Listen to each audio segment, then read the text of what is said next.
Hi there. Thanks for tuning in. Today, we're going to be doing an analysis and valuation of Chemours. So let's get started. Now, Chemours is a chemicals company that manufactures and sells performance chemicals. They have three segments: titanium technologies, fluoro products, and chemical solutions.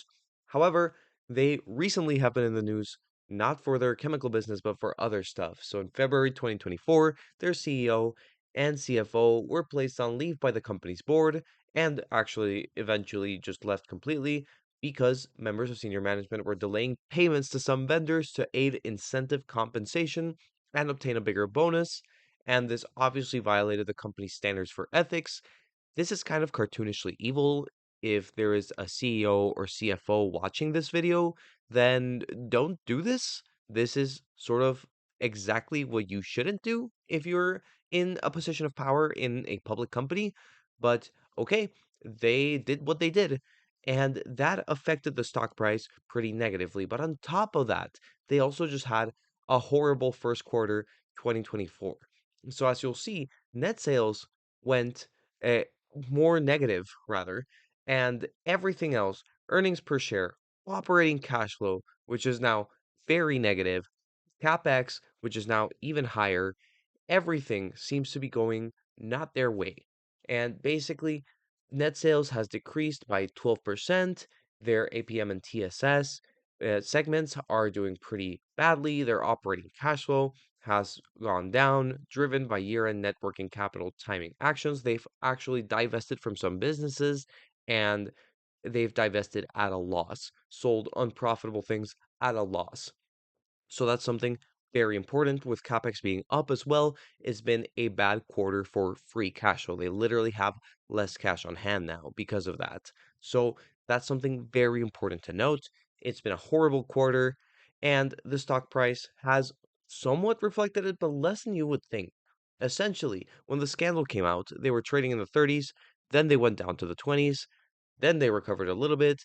And now that the first quarter information is out, they're back down to this $24 level. Although generally they have touched those sorts of levels before, at least since 2021, rather. And this is something that's interesting because the company has clearly been punished a little bit in price, but not as much as you would think for doing so horribly, apparently.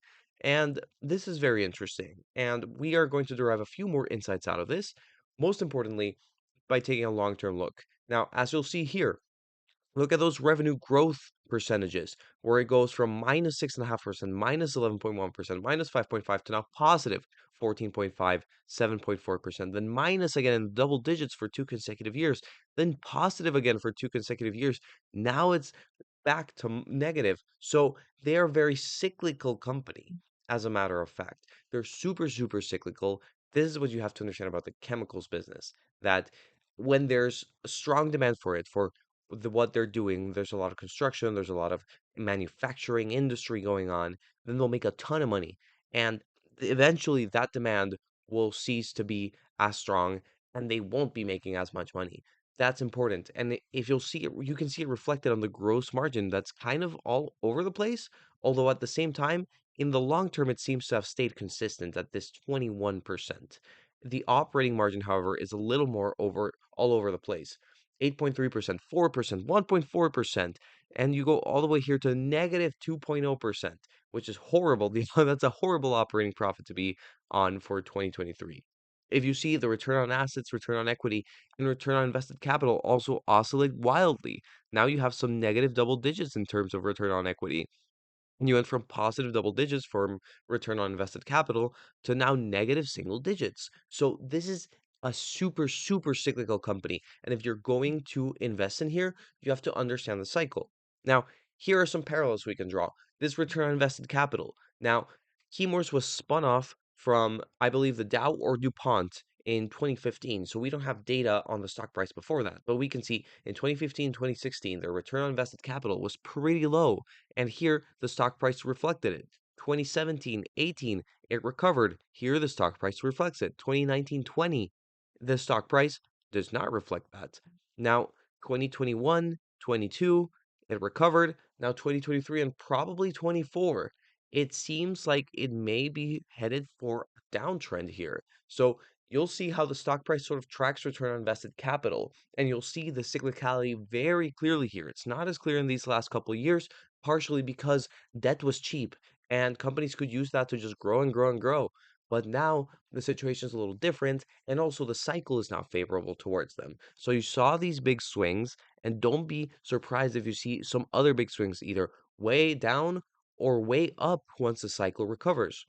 So some highlights here also.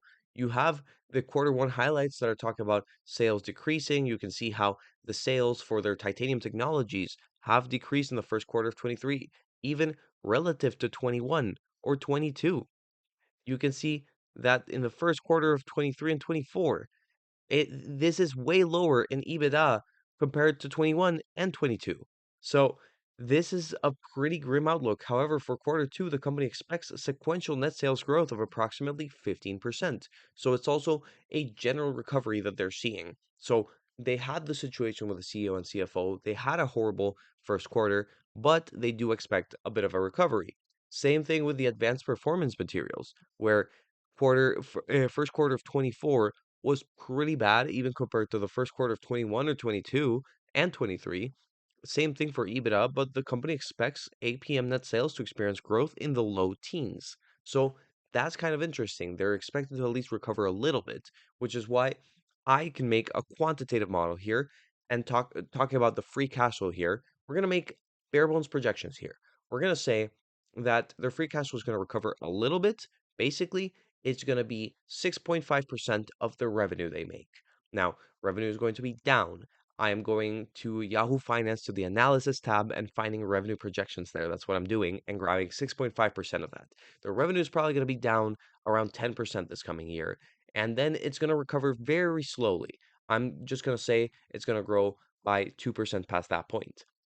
Now, what's happening here? So if I grab all these numbers, I put them in a discounted cash flow model, I put my required rate of return at 11%. That's 1% more per year than the market on average. And I put the perpetual growth rate at 2%. Then the value I get for Chemours Chemicals is basically divided by the number of shares out $32.87. Now, this is not the clearest picture because they have a lot of debt. So if we subtract the debt from the total value, we actually get a value of $9.27. Compare this to the actual stock price of $23.96. Well, this is between these two numbers. So one of the things you would have to look into is the debt. When does it mature? What's the interest rate? Will they roll it over? Will they pay it down? The thing is, and here we can talk about the risks and rewards, thing is the debt has been growing a lot. And when they have very hard years, they have less of an ability to pay the debts down because they have less cash available. So let's start talking about the risks. If the global economic picture worsens, Chemours will be very affected. They're not immune to global downturns, of course. In fact, they're very vulnerable to it. Just because you're business to business doesn't mean you're not vulnerable to a general recession. Even stagnating finances can affect Chemours negatively because debt is built up and even the dividend becomes risky. The dividend is something that is about $150 million a year, and their free cash flow this last year was actually $186 million. That leaves them with very little else to sort of deploy to pay for. So if a dividend cut happens, then you bet this price won't be $24. You bet it'll be a lot lower because this dividend yield of 4% probably has some pension funds or some retirees buying it, relying on that dividend. So that's something important. Can you trust a company also that has violated ethical standards? This is part of your personal criteria for your portfolio. Do you think it's a one off, or do you think there's going to be more incidents like this? Has Chemours actually built a reputation where they violate ethical standards? This is something you have to ask yourself before you add a company like this to your portfolio. And how much do you care about the debt picture at the end of the day? Do you think they'll just be able to keep rolling it forever? That's something important. At the same time, the benefits could be that buying Chemours at a cyclical low is probably a great idea. Buying cyclicals when everybody hates them means that you will reap the rewards once everyone starts loving them again. So, at the same time, Q2 seems to have some expected recovery. That should reflect positively in the free cash flow. So, we see a little bit of a recovery there. And if they beat earnings estimates, then you can even have some short-term gain if that's what you're looking for. If you're looking for the long term, then you'll have to monitor through the cycle. That means that there's a possibility for an uptick in price if it is irrationally low, and you also get a dividend of over 4% while you wait. So, those are the risks and rewards. I'm going to leave it here to let you decide if Keymours actually fits your criteria. However, you have to understand that this is a very high risk and very high reward play, and that these are situations where the market may give you opportunities, but may also give you heightened risk for taking those. Thank you so much for watching. If you liked this video, please comment down below, give me a like, and subscribe. Thank you so much. Have a great rest of your day.